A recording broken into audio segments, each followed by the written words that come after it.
Olá, meus amigos. Muito bom dia, boa tarde, boa noite. Não sei que hora você está vendo esse vídeo. Eu quero pedir a sua permissão para a gente bater um trocadinho, um tiquinho de prosa, como diria lá no tempo que eu fui criado no sítio em Itu. Vamos bater um minutinho de prosa. Então eu queria falar um pouquinho sobre as escolhas que a gente faz na vida, né? A gente às vezes reclama, diz assim, eu apanhei tanto da vida. Não, ninguém apanha da vida. A gente apanha das escolhas que a gente faz na vida. Eu digo que eu apanhei de algumas escolhas. Um dos maiores arrependimentos que eu tenho na vida foi não ter terminado as minhas faculdades. Me arrependo demais disso. E eu lembro do meu pai, que meu pai dizia assim, não adianta a gente dar conselho porque cada um tem a sua parede para meter a cabeça. E meu pai estava certo.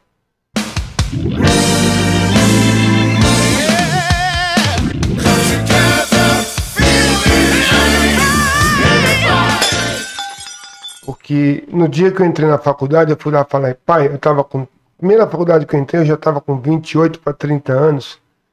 Eu falei, pai, entrei na faculdade. Ele falou, não adianta nada, você não vai terminar? Eu falei, vou. Ele estava certo, né? Não terminei. E por pasmem, eu fiz 4 anos de direito e parei no 4º ano, faltando 2 semestres e meio para terminar a faculdade, eu larguei da faculdade. Aí fui fazer administração de empresas. Falei, pai, entrei na outra faculdade. Não adianta nada, você não vai terminar essa também. E ele estava certo de novo. Na época, não existia graduação, como existe hoje, que você faz 2 anos em algumas faculdades e você se gradua. Eu fiz 2 anos e meio de administração na Anhembi Morumbi e desisti da faculdade também, faltando 2 anos, porque eram 4 anos para fazer. Enfim, tem 2 faculdades e não tem nenhuma. Então, quando me perguntam hoje se eu sou formado, eu digo, não, eu não sou formado. Eu sou formado em burrologia, porque eu fui burro e não terminar as minhas faculdades.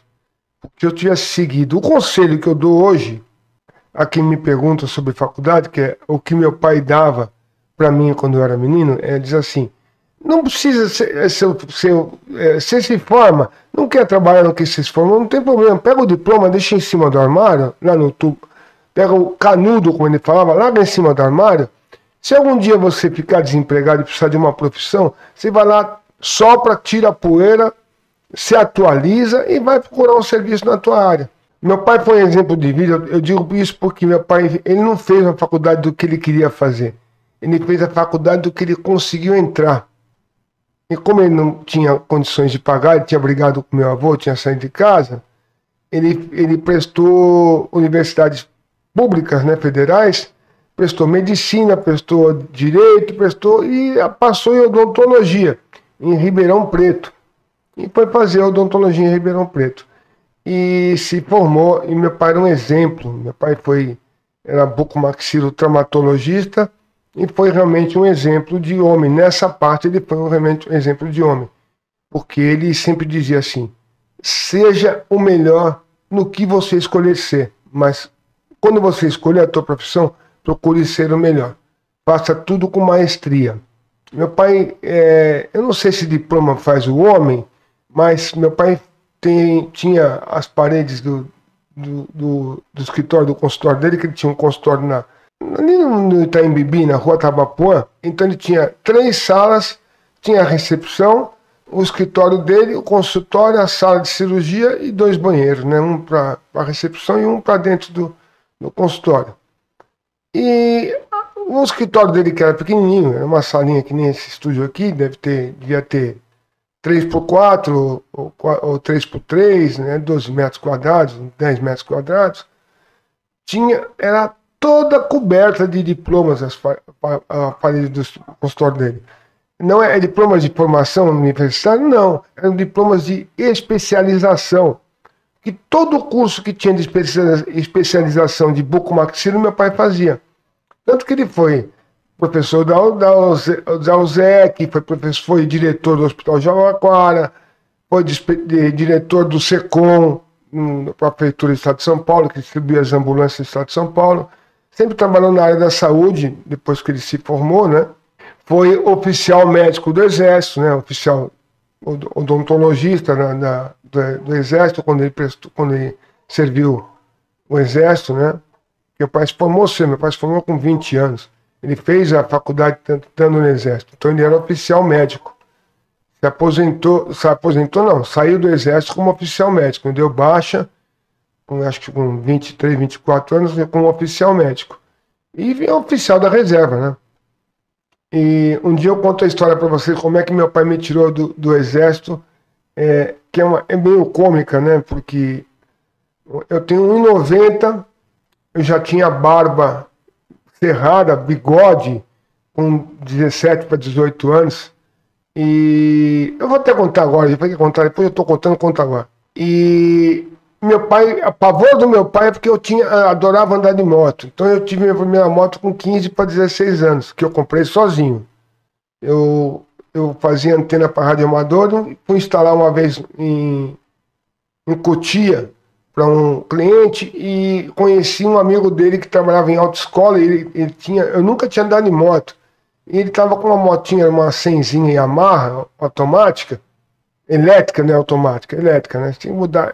A gente chamava de Yamaha 100 elétrica, porque era partida elétrica naquela época.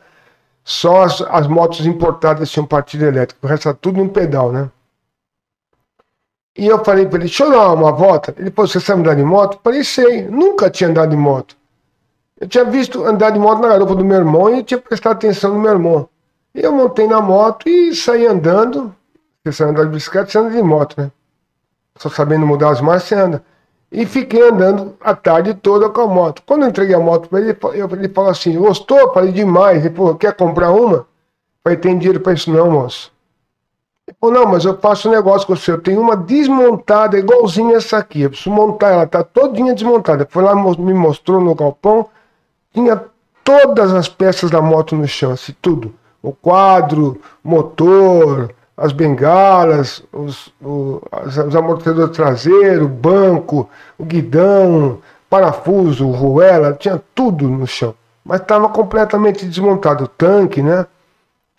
E eu falei, você quer quanto? Ele falou assim, me instala uma antena dessa aí, com a torre e tudo, e tá feito o negócio. Eu falei, fechou.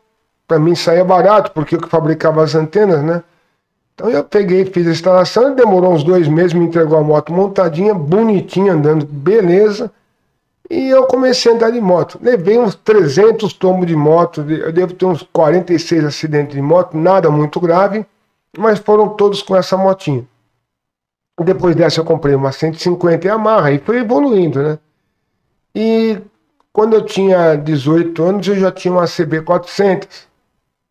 E o meu pai pedia para mim, quando eu fui tirar a habilitação, que eu não tinha habilitação até então, ele falou para mim, vende essa moto e o dinheiro da entrada no carro eu te ajudo a pagar o carro. E na época o carro do Sensação era Brasília. E a Brasília verde e abacate. Vocês lembram disso? E aí eu peguei e comprei uma Brasília verde e abacate. Eu vendi a moto. E fui prestar, fui me alistar, porque fui me apresentar no quartel, que já tinha me alistado, né? Que a gente se alista de 17 para 18 anos. E fui para me apresentar no quartel e fiquei todo feliz da vida que eu tinha pego o exército para servir como batedor de moto. Irônico, né? Aí cheguei todo feliz na casa do meu pai e falei, pai, peguei o exército. Ele falou, pô, muito bom, o exército vai ser uma ótima escola para você. Eu falei, mas eu peguei BGP, pai. Ele falou, não acredito. Peguei BGP, pai, vai andar de Harley Davidson 1100, pai. De macacão de couro, aquela vestimenta linda que é da Polícia do Exército, né? Da Guarda Presidencial, que são do Exército. E eu estava feliz da vida. Meu pai foi lá, não aceitou isso, mexeu os pauzinhos dele e me tirou do exército. Eu já tinha rapado o cabelo, já tinha tirado medida do coturno, o uniforme, o coturno é a bota que a gente usava, né, que a gente chamava na época. E no dia que eu fui me apresentar, aliás, eu cheguei a dormir um dia no quartel, no dia seguinte o sargento me chamou e me entregou o meu CAN, né, que era certificado de alistamento militar, e falou, ô Siqueira, você está dispensado. Eu falei, por quê, ô sargento? A gente não tem aqui por quê. Aqui está dizendo que é excesso contingente. E eu fui embora. triste, porque eu queria servir o exército. E passou uns 2 anos, eu fui jurar bandeira. Porque eu tinha ganho da minha mãe uma viagem para Miami para conhecer a Disney, já com 21 anos, mais ou menos, 3 anos depois, e eu não tinha jurado bandeira ainda. E para tirar o passaporte eu tinha que jurar bandeira. E eu não consegui jurar bandeira. Porque eu fui na junta militar e todo dia me davam canseira. E o pessoal olhava para minha cara e dava risada. É uma história meio estranha, porque não tenho nada contra homossexual, mas na época, isso em 1970, eu estou falando de 1900, eu estava com 20 anos, 60, 83, 84, por aí. É 83 que eu viajei em 84. Em 81 que eu viajei em 82, 84 eu casei. Naquela época existia muito preconceito, né, contra o homossexualismo. E aí o pessoal olhava pra minha cara e dava risada. Eu comecei a ficar irritado com isso. Fui lá umas 10 vezes na junta, passava o dia inteiro na junta militar. E nada do pessoal me dar minha reservista, né? E um dia fiquei irritado, desse jeito que todo mundo conhece, que até a Enaira, aí na live de ontem, falou que eu tinha um jeito meio agressivo de ser. Eu realmente tenho um jeito meio grosseiro, meio brucutu de ser, né? Peço até perdão às pessoas, às vezes, que me interpretam aqui com que eu tenha outra intenção e não tenho, tá? E aí lá fui eu discutir lá no balcão da junta militar com os atendentes lá, por que estavam rindo lá, minha cara dá uma risada. Eu falei, vocês estão rindo do quê? Por que vocês ficam me dando essa canseira todo dia? Ah, a gente trata homossexual, a gente trata assim. Não foi com essas palavras que eles falaram, né? Isso militares, hein? Que eram todos... quem trabalhava na junta eram militares, né? E o oficial da junta era um oficial do exército. E começou comecei a bater boca, começou aquela gritaria dentro da junta.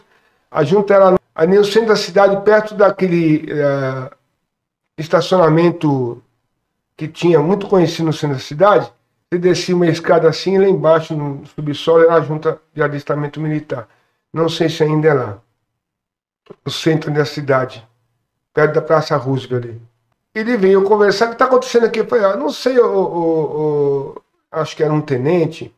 Eu falei, tenente, eu estou aqui há 10 dias vindo aqui para tentar jurar a bandeira e não me deu a bandeira. E agora a moça disse que aí que não me dá porque eles tratam homossexual assim. Eu falei, olha bem para minha cara. Aquela barba toda cheia, né?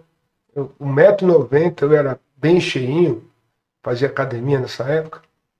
Eu falei assim, você acha que eu tenho cara de homossexual? Ele falou, homossexual não tem cara. Eu falei, mas eu não sou homossexual.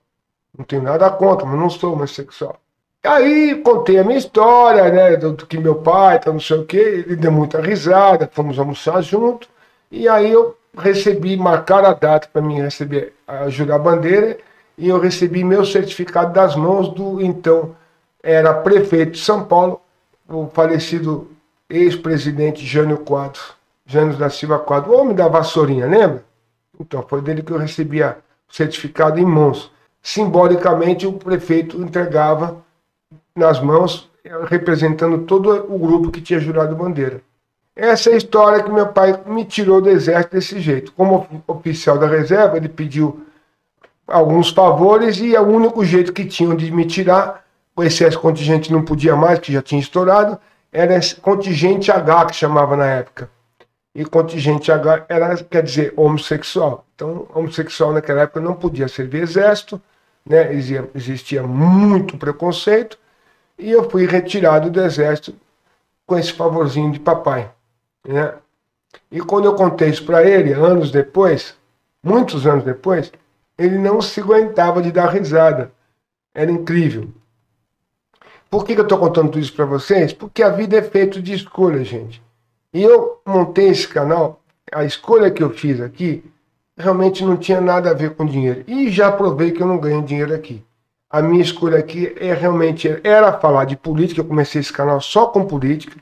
Dar voz à minha palavra, né? Fazer a minha palavra chegar a mais pessoas das revoltas que eu tinha da política.